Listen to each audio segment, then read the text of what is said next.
El claustro, que es un templo metodista episcopal que fue usado por los judíos de Turquía y de Grecia para Rosh Hashanah y Yom Kippur, que está aquí a la vuelta.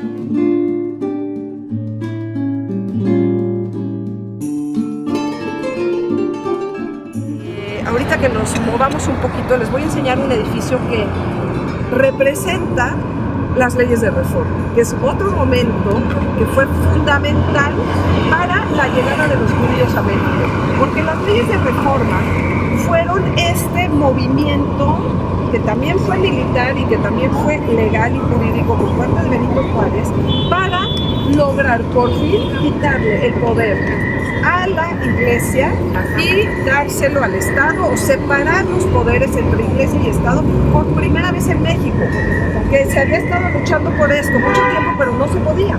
En tiempos de Santana, en 1850 y tantos, se estableció una ley que permitía la llegada de inmigrantes a México, pero solo podían ser católicos.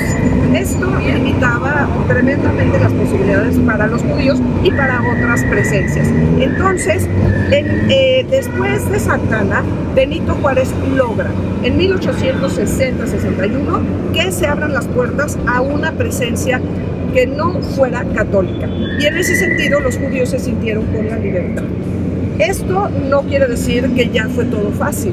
Hubo muchas presiones, hubo muchas dificultades, no vinieron casi judíos, aunque con Maximiliano sabemos que hubo 100 judíos que pudieron llegar a México, y su médico de cabecera, el doctor Bash, era judío. Él estuvo con él en el momento de su fusilamiento, pero los demás no sentían la seguridad en este país, que todavía tenía muchos problemas, mucha injusticia, mucha inseguridad. Y es hasta Porfirio Díaz en que los judíos ya sienten que pueden venir a México. Sin embargo, la presencia de judíos durante el porfiriato en México no fue una presencia de gente que quisiera participar como judíos de nada. O sea, ellos mantenían su nacionalidad, la mayoría eran franceses, había ingleses, había norteamericanos, había alemanes, la mayoría franceses, y vienen aquí con esa nacionalidad. Si tú le preguntabas a cualquier judío durante el porfiriato, ¿y tú eres judío?, te decía, pues sí, pero tú llámame francés. O sea, ellos venían como individuos, o sea, era una cuestión individual, de libre pensadores, de cosmopolitas, que preferían identificarse con esa nacionalidad que les daba como mayor libertad.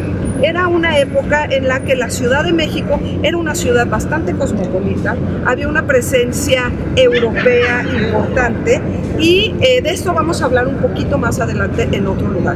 Pero como para dar esta introducción, ya les dije que hubo estos que llegaron en la época colonial, que no pudieron florecer, de los que tenemos información, pero que no hay ninguna relación entre estos judíos y los que fundaron la comunidad judía actual, que sí son los que llegaron en tiempos de Porfirio y que era la revolución después de ellos. Entonces es a principios del siglo XX, en los años de la revolución, que empieza la comunidad judía de manera organizada, y en un momento más vamos a ir al lugar donde esto ocurrió.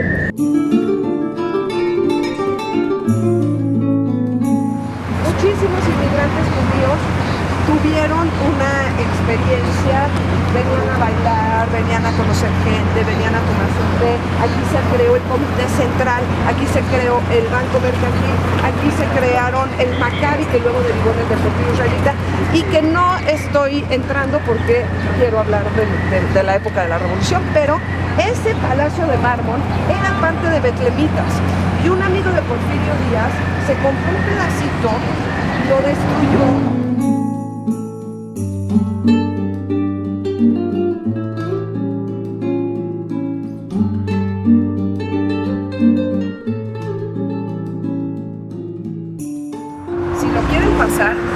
empezó a publicar en 1889. Fueron como 6 números y ya, pero esta publicación llegó al Imperio Otomano. Y en esta publicación él decía: judíos del mundo, judíos oprimidos, vengan a México, no busquen más. México es el país más liberal del mundo. México tiene oportunidades. Vengan para acá y hagamos una comunidad fuerte.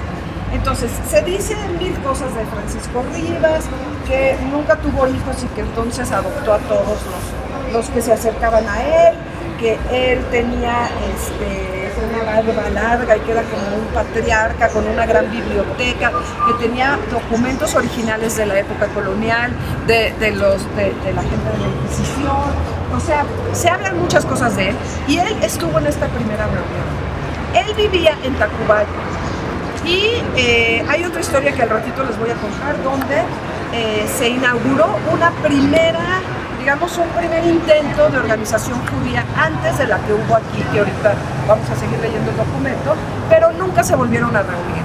Y esto fue porque algunos de los firmantes decían que Francisco Rivas no era judío, que era fake news, ¿no? No sabemos.